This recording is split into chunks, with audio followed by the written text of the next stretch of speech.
Nach 17 Tagen verlassen wir Alaska wieder und fahren auf dem Alaska Highway Richtung Whitehorse, Kanada. In Whitehorse biegen wir nach Süden ab Richtung Carcross, um weiter nach Skagway in die USA zu fahren.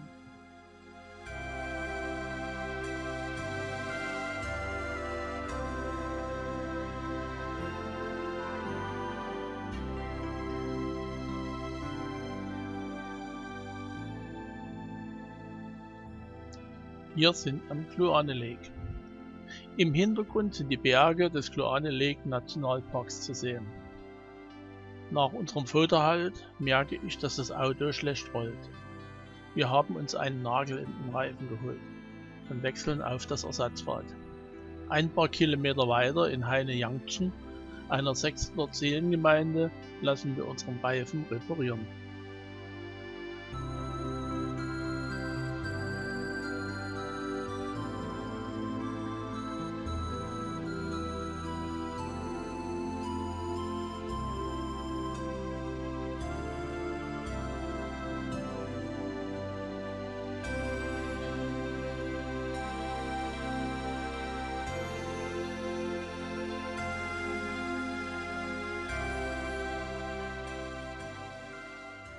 Nach Whitehorse biegen wir ab nach Carcross. Vor der Ortschaft befindet sich die kleinste Wüste der Welt, Carcross Desert. Der Ort verdankt seinen Namen den Karibu-Herden, die die nahegelegene Seeenge auf ihren Wanderungen kreuzten. Um 1896, zu Zeiten des großen Goldrauschs, hatte die Ortschaft eine wichtige Bedeutung. Hier wurden die auf dem Landweg ankommenden Güter auf Heckraddampfer umgeladen und auf dem Seensystem weiter Richtung Yukon transportiert.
Vom Carcross Campingplatz starten wir unseren Ausflug ohne Wohnanhänger nach Skagway, Alaska, USA.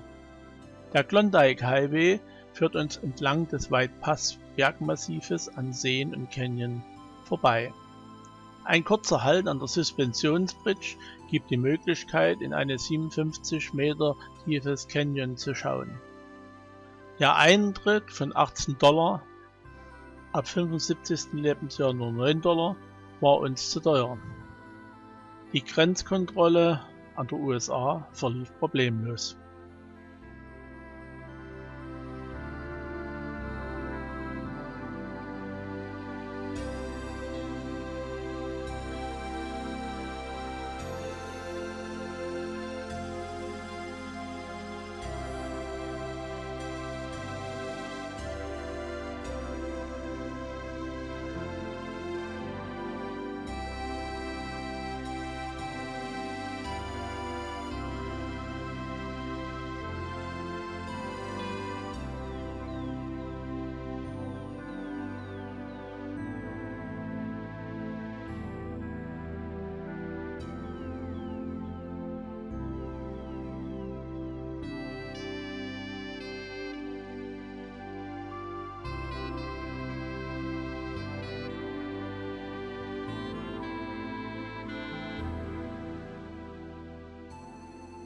Neben uns sind heute viele Touristen von den Kreuzfahrtschiffen unterwegs. Mit Schuhsägen von Geweih werden den Touristen die zahlreichen Souvenirs schmackhaft gemacht.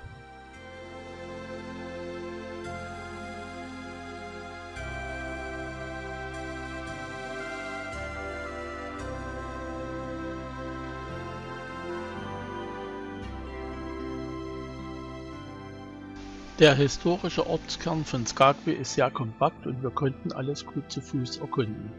Kaum zu glauben, dass sich hier einmal 20.000 Abenteurer dem Lockruf des Goldes verfallene Platz- und Proviant streitig machten.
Hier auf dem Friedhof liegen die Toten von den Jahren um 1890.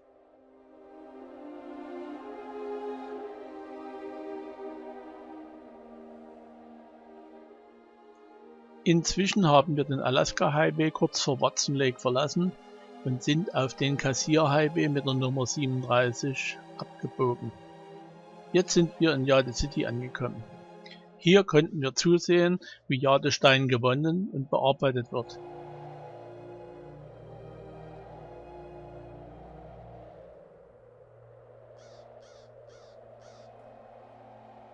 Wenn wir keine Abstecher mehr machen würden, sind wir von hier aus bis Jasper noch etwa 1500 Kilometer unterwegs. Neben unserer Reiseart mit dem Wohnwagen sind andere wesentlich einfacher mit dem Rad unterwegs.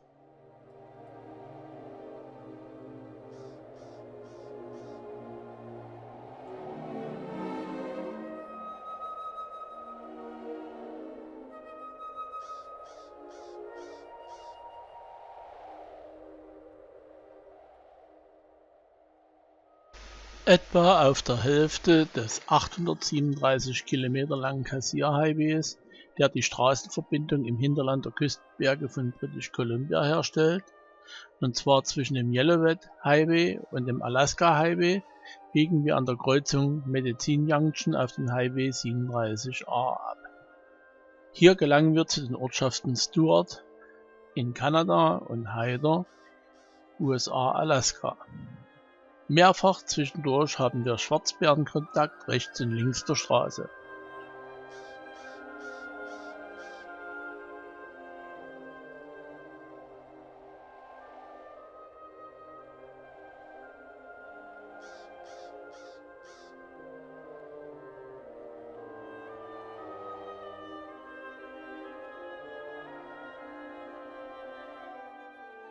Kurz vor Stuart, in einem engen Tal, kommen wir nah an einigen Gletschern vorbei.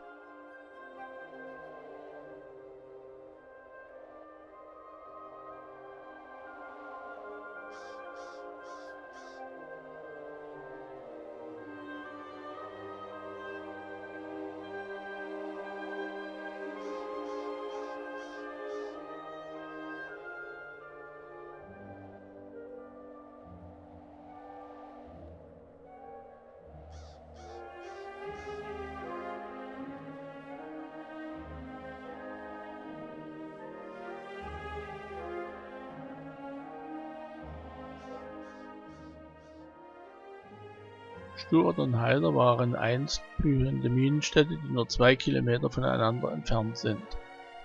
Heute ist von dem einstigen Wohlstand fast nichts geblieben. Stuart ist ein nettes Städtchen mit bunten Holzhäusern und kleinen Läden mit ca. 400 Einwohnern. Haider hat keinerlei Verbindung zu den USA und ist nur über Kanada zu erreichen. Der kleine Grenzübergang wird nur von den Kanadiern kontrolliert. Mit ca. 100 Einwohnern wirkt Haider wie eine Geisterstadt. Überall stehen die typischen Holzhäuser im Wild-West-Stil. Die meisten von ihnen unbewohnt mit vernagelten Fenstern, windschiefen Veranden, abgeblätterter Farbe und verwitterten Inschriften.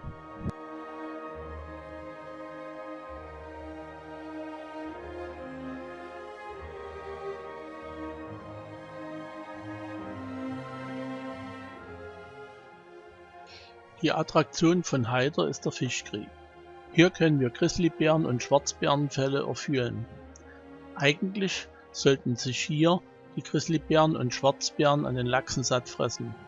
Deshalb hat man die Aussichtsplattform zur Beobachtung erschaffen. Wir sehen leider nur ermattete und tote Lachse und keine Bären. Die vorhandenen Möwen sind bereits so satt, dass sie nur das Besondere, den Fischlaich, fressen.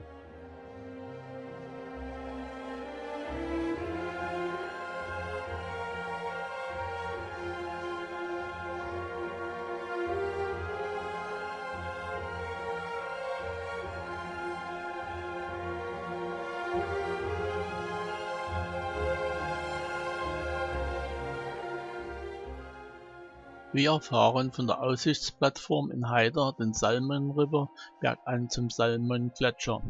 Nach etwa 20 Kilometer sind wir wieder auf kanadischem Gebiet und erreichen nach 50 Kilometer den Gletscher. Trotz der schwierigen und unbefestigten Straße kommen wir gut voran.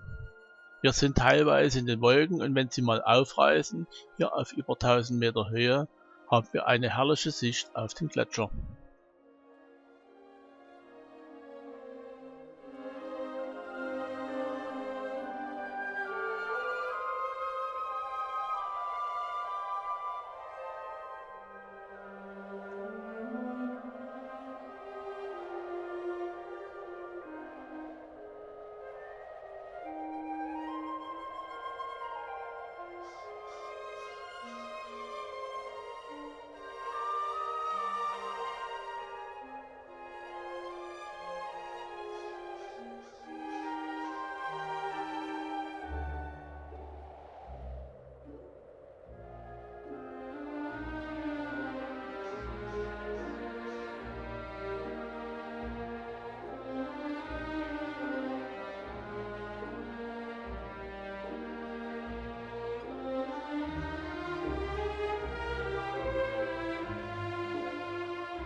Der Salmon-Gletscher ist einer der größten Gletscher Kanadas mit 12 Kilometer Länge.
Wir haben den Cassiar Highway verlassen und sind jetzt auf dem Yellowhead Highway in der Ortschaft Hazelton.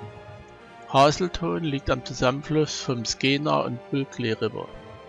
Im Visitor Center versorgen wir uns ausreichend mit Informationsmaterial für die nächsten Etappen und fahren über die Highway Bridge, die uns über den 80 Meter tiefen gleichnamigen Canyon führt.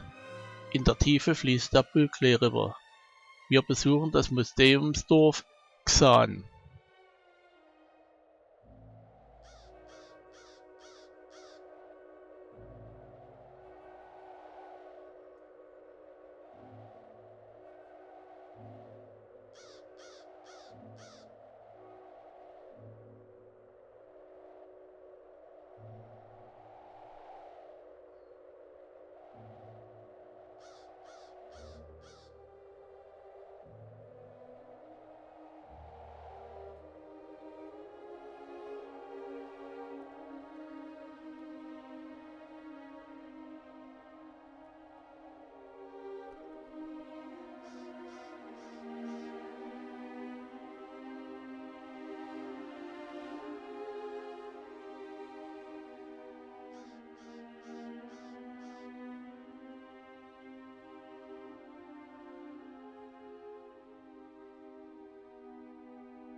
In Burns Lake, gelegen am gleichnamigen See, stoppen wir früh an einem kostenfreien Campingplatz.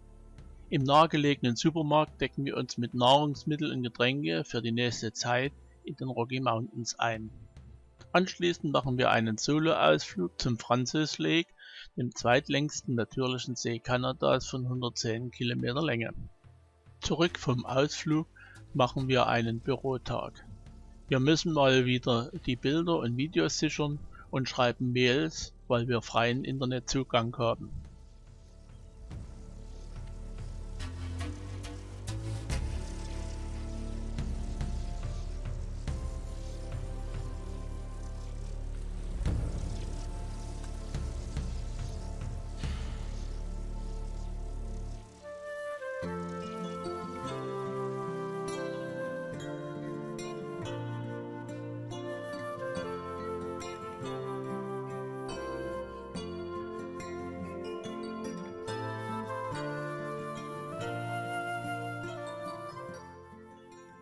Wir sind im Maligne Valley bis zum Maligne Lake gefahren. Der See liegt auf einer Höhe von 1670 Meter.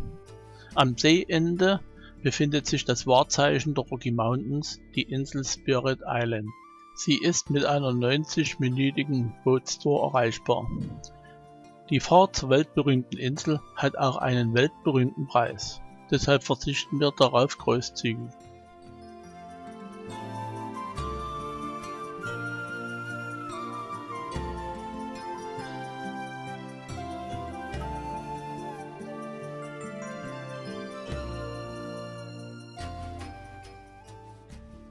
Ein Stück talabwärts fahren wir am Medicine Lake vorbei. Er besitzt einen unterirdischen Abfluss. Nach der Schneeschmelze ist der See randvoll und läuft über das Jahr leer. Viel Wasser hat er momentan nicht mehr. Beeindruckend ist die geschichtete Felsformation an der Felswand. Am unteren Talende gehen wir wandern im Maligne Canyon. Diese Schlucht ist eine der spektakulärsten in den kanadischen Rockies. Steile Kalksteinwände, die über 50 Meter in die Tiefe gehen. Ein Wanderpfad von 5 Kilometer Länge führt uns entlang des Canyon und geht über mehrere Brücken.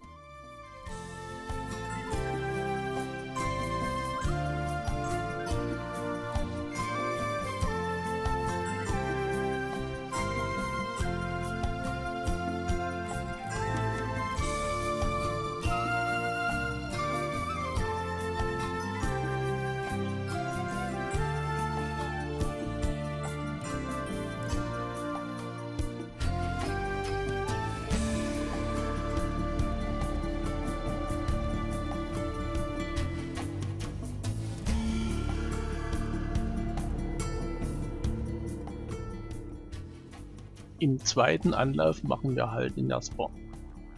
Die Jasper Park Lodge am Lake Beaufort besuchen wir als erstes. Die Lodge ist ein Inbegriff für rustikale Eleganz, Stille, Gemütlichkeit und natürliche Schönheit.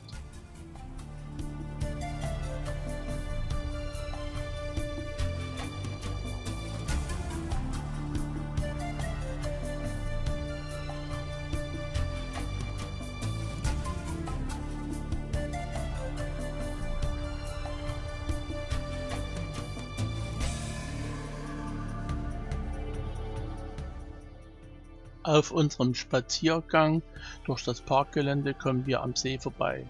Von hier aus hat man einen besonders schönen Blick auf den Hausberg von Jasper, den Whistler Peak.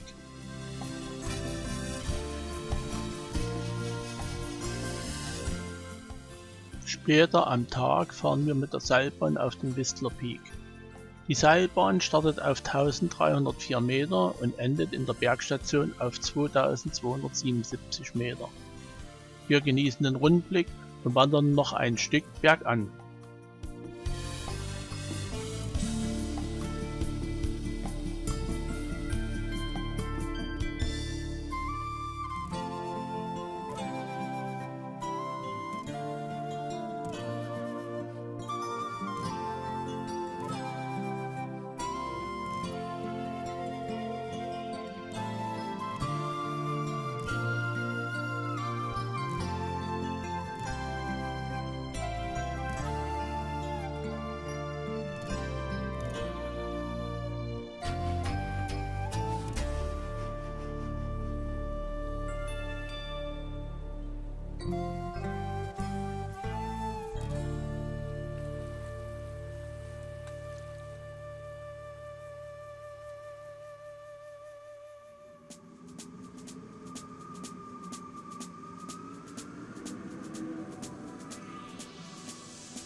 Nach Jasper fahren wir auf dem Eisfeld Parkway nach Süden bis zum Columbia Eisfeld.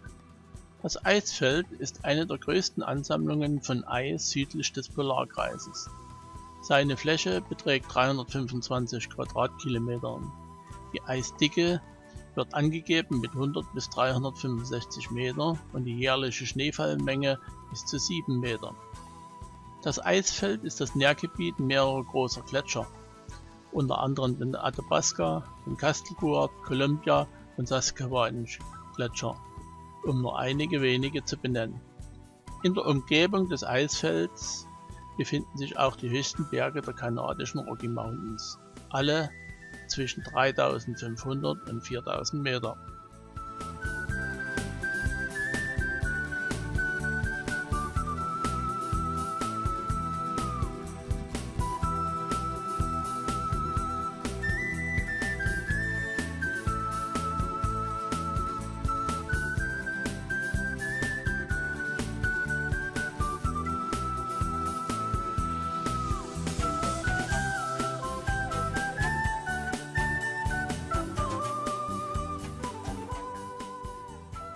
An diesem Aussichtspunkt mit Blick nach Süden standen wir bereits vor über einem Monat. Es ist der Eisfeld Parkway im Banff Nationalpark. Wir haben bereits den 29. August und der Sommerbetrieb im Jasper und Banff Nationalpark geht dem Ende entgegen. Dies merkt man deutlich am Autoverkehr auf der Straße.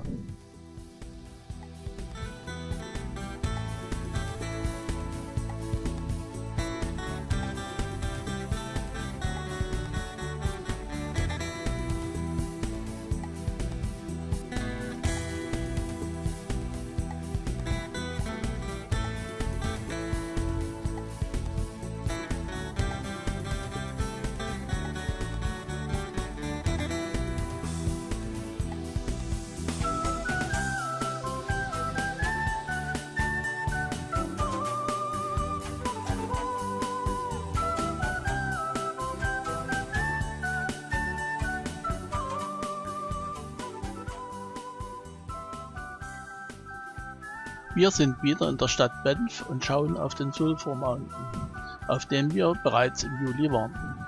Damals hatten wir weniger Zeit, weil wir auf dem Weg nach Alaska waren. Heute nehmen wir uns etwas mehr Zeit und besuchen das Fairmont Banff Spring Hotel. Das Hotel gilt als Wahrzeichen in der malerischen Stadt Banff in Alberta. Es wird Schloss in den Rocky Mountains genannt und ist bekannt für seine legendäre Gastfreundschaft zu seinen Gästen seit mehr als 125 Jahren. Wir unternehmen einen Spaziergang durch die Hotelanlage und stecken unsere Nase in einige Räumlichkeiten.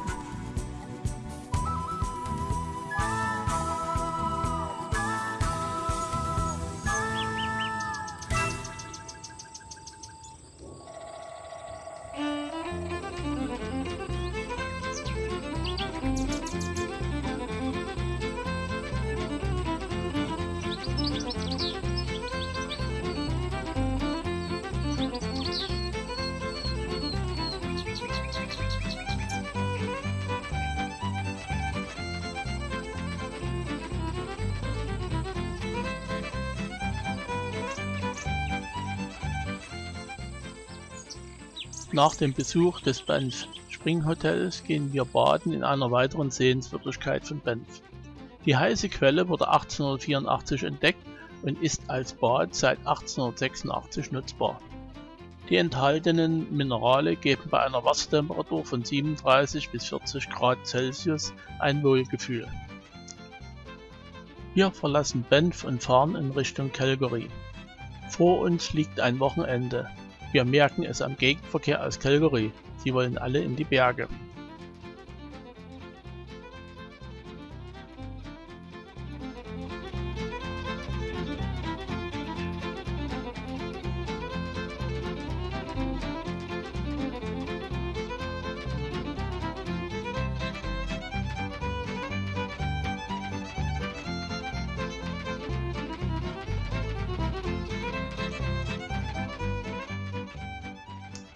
Vor den Toren der Stadt Calgary erreichen wir den Olympic Park, in dem 1988 die Olympischen Winterspiele stattfanden.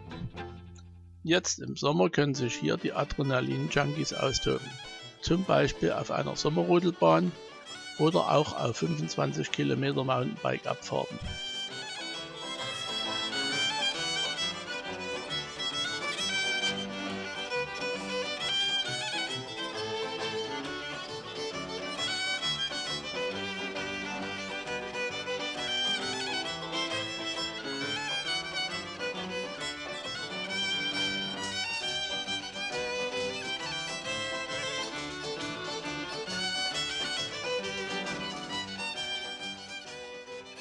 Wir sind in Calgary.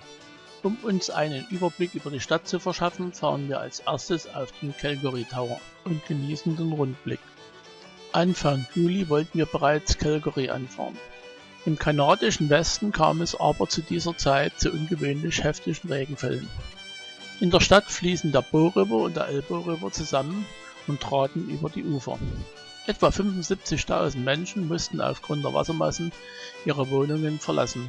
So planten wir damals unsere Reiseroute kurzfristig um und besuchen jetzt erst die viertgrößte Stadt Kanadas mit ca. 1,1 Millionen Einwohnern. Im Jahr 1883 erreichte die Canadian Pacific Railway die Siedlung. Die Bevölkerung stieg rapide an, so suchten auch Viehzüchter aus den südlich gelegenen USA neues Weideland für ihre Rinder und trieben die Herden immer nördlicher bis in die Prärie von Alberta. Calgary wurde ein Zentrum der Rinderzucht und der Cowboys. Die Tradition lebt noch heute in der Calgary Stampede fort. Es ist die größte Rodeo-Show der Welt, welche seit 1912 jedes Jahr im Juli stattfindet und bei der jährlich mehr als $2 Millionen Preisgeld vergeben werden. Um das Jahr 1940 wurden in Alberta riesige Ölvorkommen gefunden und Calgary wandelte sich von einer durch Viehzucht geprägten Stadt zu einer Wirtschaftsmetropole. Übrigens, hier ist der Blick auf das Rodeo-Gelände, welches durch das Hochwasser ebenfalls unter Wasser stand.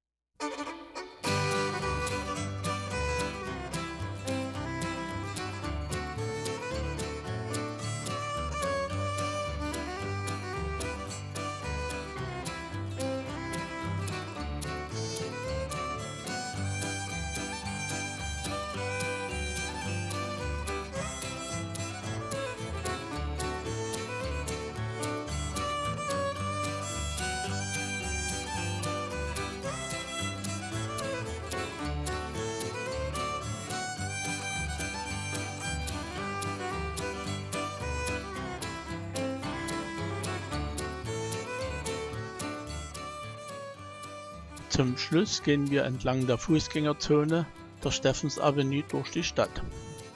Wir genießen das Flair und gehen anschließend in das größte Einkaufszentrum der Stadt.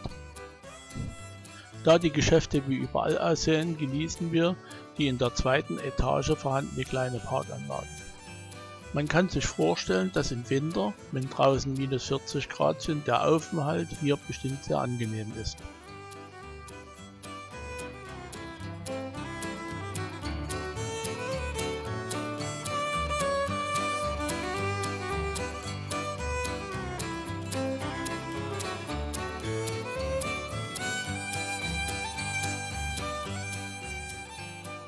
Nach Calgary sind wir bis in den Glacier Nationalpark gefahren. Jetzt beginnt unsere Reise im Westen der USA und damit auch eine neue Dia-Show.